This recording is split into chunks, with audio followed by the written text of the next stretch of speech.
제37장. 야곱이 가나안 땅 곧 그의 아버지가 거류하던 땅에 거주하였으니 야곱의 족보는 이러하니라. 요셉이 17세의 소년으로서 그의 형들과 함께 양을 칠 때에 그의 아버지의 아내들 빌하와 실바의 아들들과 더불어 함께 있었더니 그가 그들의 잘못을 아버지에게 말하더라. 요셉은 노년에 얻은 아들이므로 이스라엘이 여러 아들들보다 그를 더 사랑하므로 그를 위하여 채색옷을 지었더니 그의 형들이 아버지가 형들보다 그를 더 사랑함을 보고 그를 미워하여 그에게 편안하게 말할 수 없었더라. 요셉이 꿈을 꾸고 자기 형들에게 말하매 그들이 그를 더욱 미워하였더라. 요셉이 그들에게 이르되 청하건대 내가 꾼 꿈을 들으시오. 우리가 밭에서 곡식단을 묶더니 내 단은 일어서고 당신들의 단은 내 단을 둘러서서 절하도이다. 그의 형들이 그에게 이르되 내가 참으로 우리의 왕이 되겠느냐? 참으로 우리를 다스리게 되겠느냐? 그의 꿈과 그의 말로 말미암아 그를 더욱 미워하더니 요셉이 다시 꿈을 꾸고 그의 형들에게 말하여 이르되 내가 또 꿈을 꾼즉 해와 달과 11별이 내게 절하도이다. 그가 그의 꿈을 아버지와 형들에게 말하매 아버지가 그를 꾸짖고 그에게 이르되 내가 꾼 꿈이 무엇이냐? 나와 내 어머니와 내 형들이 참으로 가서 땅에 엎드려 내게 절하겠느냐? 그의 형들은 시기하되 그의 아버지는 그 말을 간직해 두었더라. 그의 형들이 세겜에 가서 아버지의 양떼를 칠 때 이스라엘이 요셉에게 이르되 내 형들이 세겜에서 양을 치지 아니하느냐? 너를 그들에게로 보내리라. 내가 그리하겠나이다. 가서 내 형들과 양떼가 다 잘 있는지를 보고 돌아와 내게 말하라. 하고 그를 헤브론 골짜기에서 보내니 그가 세겜으로 가니라. 어떤 사람이 그를 만난즉 그가 들에서 방황하는지라. 그 사람이 그에게 물어 이르되 내가 무엇을 찾느냐? 내가 내 형들을 찾아오니 청하건대 그들이 양치는 곳을 내게 가르쳐 주소서. 그들이 여기서 떠났느니라. 내가 그들의 말을 들으니 도단으로 가자 하더라. 요셉이 그의 형들의 뒤를 따라가서 도단에서 그들을 만나니라.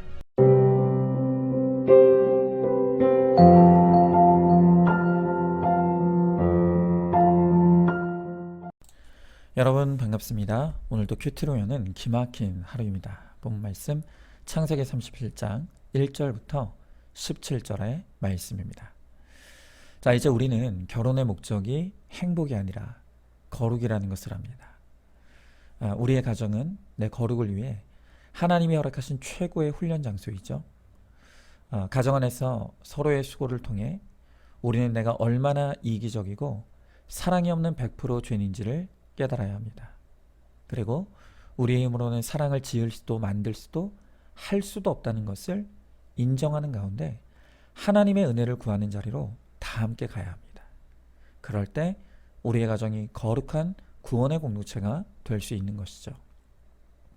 자, 오늘 우리가 보게 되는 이 야곱의 가정도 비록 가족의 이름으로 모여 있지만 각자가 자신의 악과 죄로 갈등하고 또 반목하고 있는 것을 보게 됩니다. 오늘 야곱의 가족들의 죄와 또 그들의 연약함을 통해 내 죄와 연약함을 깨닫고 또 우리 가정의 구원을 위해 내가 해야 될 일이 무엇인지를 묵상해 보기를 원합니다. 자, 먼저 첫 번째로 편애하는 야곱이 있습니다. 자, 1절의 말씀을 보니까 야곱이 이제 완전히 믿음의 땅 가나안에 정착했다는 것을 알 수 있습니다. 자, 그러나 여전히 야곱에게는 옛사람의 모습과 새사람의 모습이 혼재되어 있다는 것도 보게 됩니다. 자, 방금 1절에서는 약복강 이전의 옛 이름인 야곱의 이름을 썼습니다. 자, 그런데 3절에 보면 약복강 이후에 그가 얻은 새 이름인 이스라엘의 이름을 씁니다. 여러분, 이것만 봐도 여전히 그런 옛사람과 또 새사람이 혼동되어 있다는 것을 알 수 있는 것이죠. 자, 이렇게 그에게 여전히 옛사람의 모습이 남아있다는 것이 드러나는 문제가 오늘 보게 되는데 바로 그것이 편애의 악입니다. 자, 다시 3절의 말씀해 보니까 이스라엘이 여러 아들들보다 그를, 그러니까 요셉을 더 사랑했다라고 하죠. 야곱은 12 아들들 중에서 유독 요셉을 편애했습니다. 자, 그런데 더 큰 문제는 4절입니다.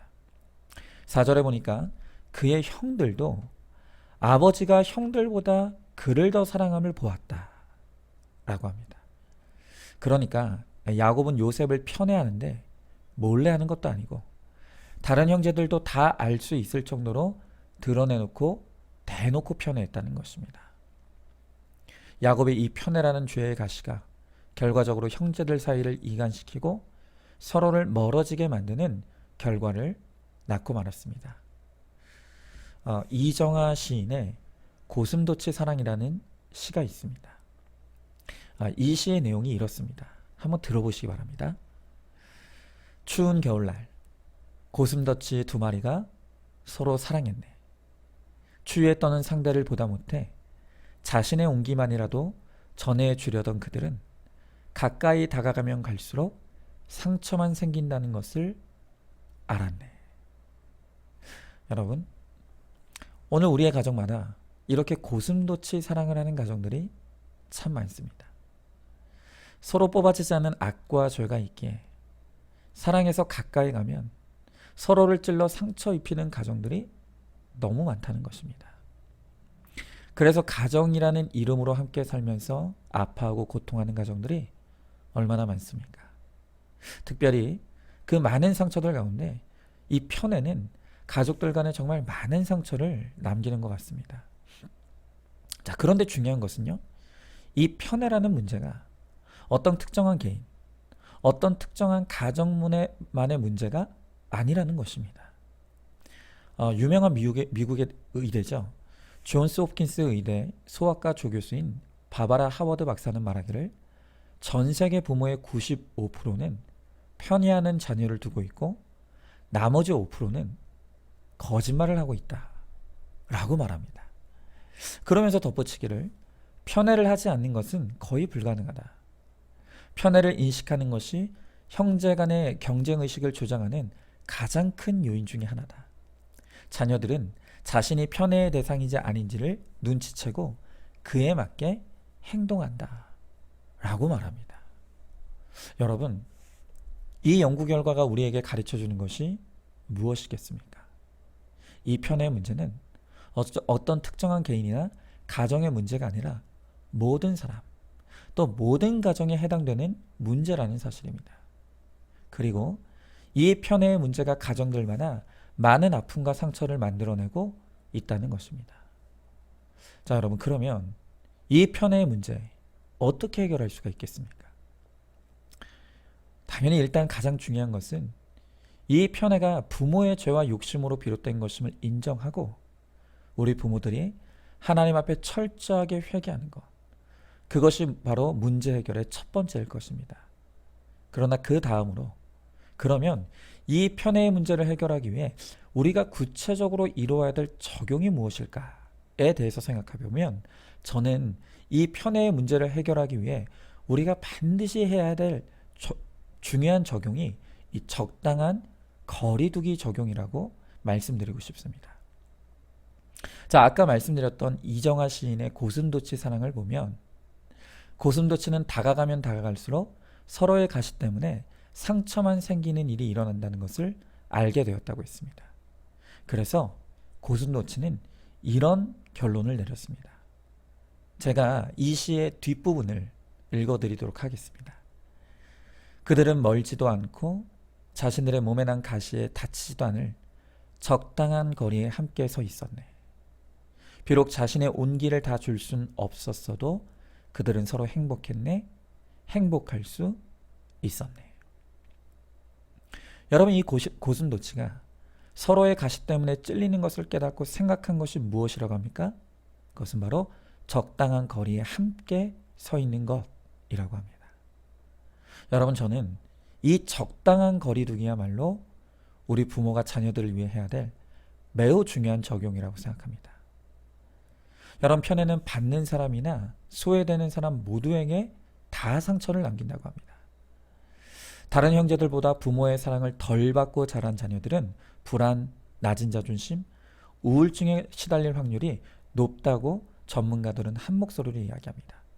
자, 그런데 반대로 부모의 편애를 받고 자란 자녀들 역시 어린 시절 부모의 칭찬과 격려를 한 몸에 받다가 사회에서 그만한 관심을 받지 못할 때 더 큰 충격과 좌절을 느끼게 되고 다른 형제들로부터 미움받는 이 미움과도 싸워야 한다고 합니다. 여러분, 결국 편애를 받던 못 받던 이 치우친 사랑은 모두에게 상처를 남긴다는 것입니다. 여러분, 부모 자녀 관계를 포함한 우리 모든 인간관계는 너무 가까워도 문제입니다. 그리고 너무 멀어도 문제입니다.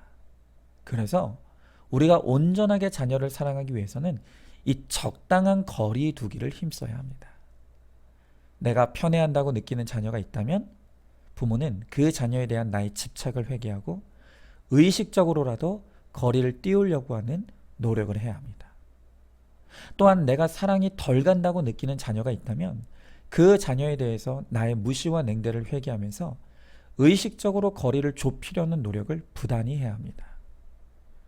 여러분, 이렇게 내 마음을 객관화하고 자녀와 적당한 거리 두기에 힘쓸 때 우리는 서로를 찌르는 이 고슴도치의 사랑을 넘어서 구원을 위한 온전한 사랑을 할 수 있게 될 것입니다. 자, 한번 질문해 봅니다. 자녀에 대한 부모의 사랑이 공평하지 않다는 사실을 인정합니까? 내가 마음으로 편애하는 자녀는 누구이고 상대적으로 마음이 덜 가는 자녀가 누구입니까? 편애의 대상인 자녀에게는 거리를 떨어뜨리는 적용을, 또 편애의 대상이 아닌 자녀에게는 거리를 좁히는 적용을 하시기 바랍니다. 두 번째로 시기하는 형들이 있습니다. 자, 우리가 방금 보았던 것처럼 야곱은 그의 자식들 중에서도 요셉을 대놓고 유별나게 사랑했습니다. 그리고 요셉을 제외한 다른 형제들은 그런 아버지에 대한 깊은 상처를 받았습니다. 그리고 그 아버지에 대한 상처는 고스란히 요셉에 대한 미움으로 이어졌습니다. 자, 오늘 11절에 보면 형제들이 요셉을 시기하였다라고 하죠. 저는요, 이 야곱의 편애의 이야기를 볼 때마다 정말 꼭 제 이야기를 듣는 것 같습니다. 제가 여러 번 고백했지 않습니까? 제 아버지는 유독 장남이자 당신을 가장 많이 닮은 큰아들을 굉장히 살갑게 대하셨습니다. 그런 아버지를 보면서 저는 편애의 상처를 참 많이 받았습니다. 그러면서 오늘 이 형들처럼 아버지에 대해서는 미움의 감정을 품었고 형에 대해서는 늘 시기심을 느꼈습니다. 그래서 저는 이 말씀을 묵상하면서 감정적으로 요셉이 참 싫습니다. 그리고 형들에게는 깊은 공감과 동정심이 갑니다. 저 역시 편애로 인한 아버지에 대한 미움이 커질수록 또 형에 대한 시기심도 커져갔습니다. 그러면서 제가 젊은 시절, 총각 시절부터 늘 외쳤던 것이 무엇이냐면 나는 아버지와 다르다고. 나는 자식을 낳으면 그 자녀들을 공평하게 사랑할 것이라고 정말 장담했습니다. 그런데 여러분, 이게 웬일입니까? 제가 결혼하고 아이를 낳게 되면서 제 자신에 대해 너무 충격적인 사실을 직면하게 되었습니다. 그것은 저도 제가 그렇게 부정했던 그 아버지처럼 편애를 한다는 사실이었습니다. 아마도 제가 자녀를 하나만 낳았어도 그 사실을 몰랐을 겁니다. 그런데 하나님은 저의 악을 똑바로 직면하라고 저에게 2 자녀를 허락하셨습니다. 아까 95%는 편애를 하고 5%는 거짓말을 한다고 했지 않습니까? 그런데 저도 예외가 아니었던 것입니다. 이런 저를 직면하게 되면서 저는 그제야 제가 부모님의 편애를 비난하고 정죄하는 것이 얼마나 부당한 것이었는지를 깨닫게 되었습니다. 제 자신도 그런 사랑을 하지 못하면서 저의 부모님에게는 완전한 사랑을 요구하였습니다. 그리고 내가 원하는 사랑을 주지 못한다는 이유로 부모님을 정죄하고 미워하며 살았던 것입니다. 저는 앞서 이 편애의 문제가 한 개인과 가정의 문제가 아니라 모든 개인과 모든 가정의 문제라고 말씀드렸습니다. 여러분, 이게 의미하는 것이 무엇이겠습니까? 죄인인 인간은 그 어떤 사람도 온전한 사랑을 할 수가 없다는 것입니다. 그래서 너무 집착하는 사랑을 하든지 아니면 너무 모자란 사랑을 하든지 우리의 사랑이라는 것은 다들 이렇게 치우치고 병든 사랑일 뿐입니다. 결국 우리가 가정 안에서 아내와 남편 그리고 자녀들을 통해 알게 되는 것은 우리가 온전한 사랑을 알 수 없다는 그 사실 하나뿐입니다. 그러므로 우리는 가족들이 서로의 수고를 통해 서로가 하는 그 고슴도치 같은 사랑을 통해 완전하신 하나님의 사랑으로 나아가야 합니다. 하나님의 사랑만이 우리를 만족시켜 줄 수 있고 하나님의 사랑만이 우리의 모든 상처를 해결해 주실 수 있습니다. 바로 이 한 가지 사실을 깨달으라고 우리의 남편이 그렇게 수고하고 있고 우리의 아내들이 그렇게 수고하는 것이고 또 우리의 자녀들이 그렇게 열심히 방황으로 수고해 주는 것입니다. 여러분, 이제는 나의 참 신랑 되시는 분은 하나님이시라는 것, 또 나의 참 부모도 하나님이시라는 것을 우리가 깨닫고 그 완전하신 하나님의 사랑을 만나고 누리게 되길 바랍니다. 그리고 나를 위해 수고하는 가족들을 내가 누리는 사랑으로 품고 또 인내함으로 나를 통해 가정의 구원을 이루는데 우리가 헌신할 수 있기를 바랍니다. 자, 한번 질문해 봅니다. 부모님이 나에게 모자란 사랑을 주었다고 정죄하고 비난하고 있지 않습니까? 그런데 나에게도 온전한 사랑을 할 능력이 없다는 것을 알고 있습니까? 부모님에게 받지 못한 사랑을 남편과 아내, 자식, 그리고 애인에게서 채우려고 하고 있지는 않습니까? 하나님만이 나에게 온전한 사랑을 주실 수 있는 유일한 분이심을 믿으시기 바랍니다. 자, 마지막 세 번째로 우리는 이기적인 요셉을 봅니다. 자, 요셉은 아버지의 사랑을 독차지하며 살았습니다. 그런데 성경에 묘사되는 요셉의 모습을 보면 과잉보, 또 과잉 사랑을 받고 자란 자녀들에게서 나타나는 전형적인 부작용들이 그대로 나타납니다. 여러분, 보통의 이 과한 사랑과 보호를 받고 자란 사람들은 내가 사랑을 받고 또 관심을 받는 것에만 익숙하기 때문에 다른 사람을 배려하고 베푸는 것을 하지 못합니다. 또한 타인을 공감하는 능력도 현저하게 떨어진다고 합니다. 그래서 이렇게 과잉 보호와 사랑을 받은 사람들은 굉장히 이기적인 인간으로 성장하는 경우가 많다는 것입니다. 그런데 오늘 본문에 나타난 요셉이 바로 딱 그렇습니다. 자, 오늘 2절에 보면 이때 요셉의 나이가 17살이었다고 합니다. 우리로 치면 18세 혹은 19세가 된 아주 장성한 청소년이었던 것입니다. 그런데 이 요셉이 하는 짓은 완전 어린아이입니다. 그는 존재 자체가 형들에게는 상처의 존재였습니다. 그런데 이 요셉이 그걸 전혀 인식하지 못하는 것 같습니다. 그런데 또 하는 짓은 얼마나 얄밉습니까? 형들이 잘못하는 것이 있으면 아버지에게 죄다 일러바칩니다. 또 5절 이하를 보니까 자신이 간밤에 꾼 꿈 이야기를 하는데 형들의 곡식단이 자신의 곡식단을 둘러서 절했답니다. 또 해와 달과 11별이 자신을 향해 절을 했답니다. 여러분, 내가 무슨 말을 하면 사람들이 좋아하고 무슨 말을 하면 사람들이 싫어할지를 모른다는 게 말이 됩니까? 그런데 요셉은 자기 기분이 너무 중요하기 때문에 형들이 자신의 이야기를 어떻게 들을지는 전혀 공감을 하지 못하고 있습니다. 그래서 성경에는 형들이 요셉을 그냥 미워한 정도가 아니라 더욱 미워했다고 합니다. 심지어 그 말이 2번이나 반복됩니다. 그러니까 요셉은 그의 이기심 때문에 형들로부터 증오의 대상이 되었던 것입니다. 그런데 요셉은 자기 자신이 이렇게 미움당하는 존재인 것도 모릅니다. 왕따 당하고 있다는 것도 모릅니다. 여러분, 그만큼 이 요셉은 매우 이기적인 존재입니다. 그러니 입만 열면 다른 사람들에게 상처를 주고 뭘 하면 할수록 다른 사람들이 힘들어집니다.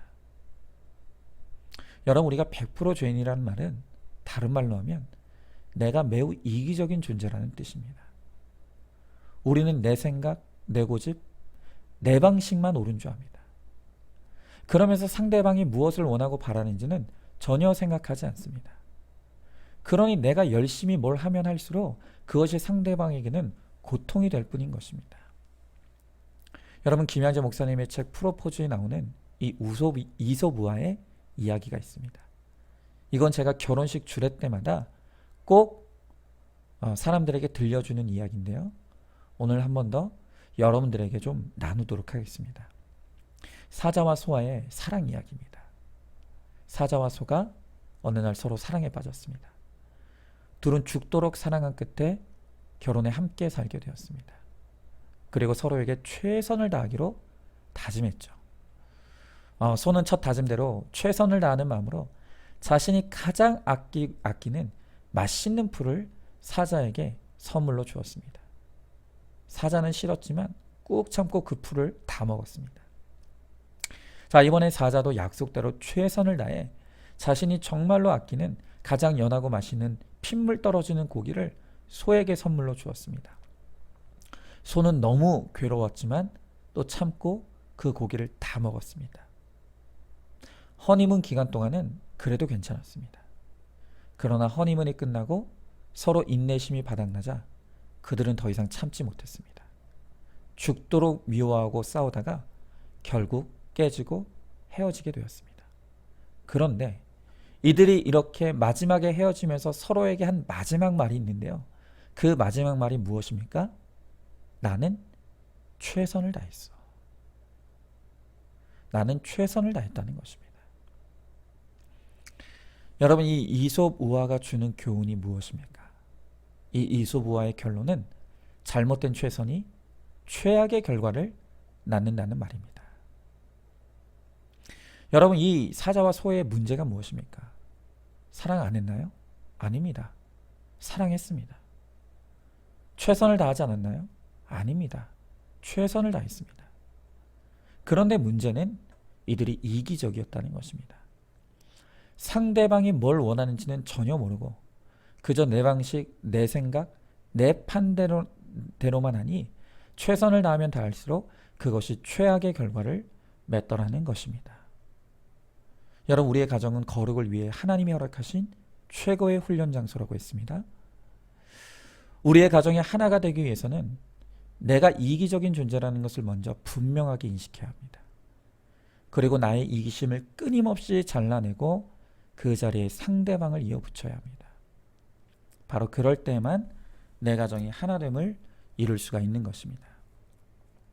여러분, 내 가정에서 내가 죽어야 주님이 사시고 내 가정이 살 수 있습니다. 특별히 우리의 이기심이 죽어야 합니다.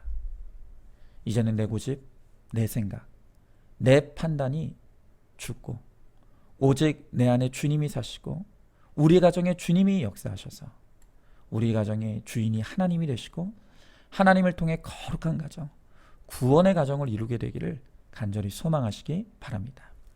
자, 한번 질문해 봅니다. 내가 이기적인 존재라는 것을 인정합니까? 내가 가정을 위해 하는 말과 행동이 오히려 가정을 병들게 한다는 것도 알고 있습니까? 내 가정을 위해 내가 가장 죽어줘야 될 부분이 무엇이라고 생각하고 있습니까? 날마다 나는 죽고 예수님만 사시는 나의 인생, 또 우리 가정이 되기를 기도하시기 바랍니다. 자, 오늘도 5월 18일 보석상자입니다. 힘든 현재를 벗어나기 위해 이혼하고 도망치는 것은 결코 새로운 시작이 아닙니다. 아멘. 우리 함께 기도하겠습니다. 하나님, 감사합니다. 오늘 이 야곱의 가정을 통해 고슴도치 사랑을 하고 있는 이 가정의 아픈 모습을 봅니다. 하나님, 그런데 바로 우리가, 바로 내가 이 고슴도치 사랑으로 끊임없이 우리 가정을 아프게 하고 힘들게 하고 병들게 합니다. 주님, 제가 바로 지난날 제 부모님의 편의 악을 비난하고 정죄하면서 끊임없이 나는 다르다고 외쳤지만 제가 부모가 되보니 제가 부모님과 똑같이, 아니 부모님보다 더하게 편애하고 있는 모습을 직면하게 됩니다. 주님, 제 안에는 사랑이 없습니다. 사랑을 할 수도 지을 수도 만들 수도 없음을 이제는 정말 인정하고 회개합니다. 주님, 우리를 불쌍히 여기시고 우리를 도와주셔서 하나님의 사랑이 우리 가운데 부어지게 하시고 하나님의 마음이 우리 가운데 부어지게 하심으로 말미암아 이제는 나는 죽고 오직 예수님만 사시는 나의 인생, 우리 가정이 되게 하시고, 그래서 우리 가정에 주님이 주인 되셔서 거룩한 가정, 구원의 가정이 될 수 있도록 주님 함께하여 주시옵소서. 믿사오며 사랑이 많으신 우리 예수님 이름 받들어 기도드리옵나이다. 아멘. 오늘도 큐티로 기막힌 하루를 살아내는 하늘가족 공동체 우리 모든 성도님 되시기를 주님의 이름으로 축복합니다.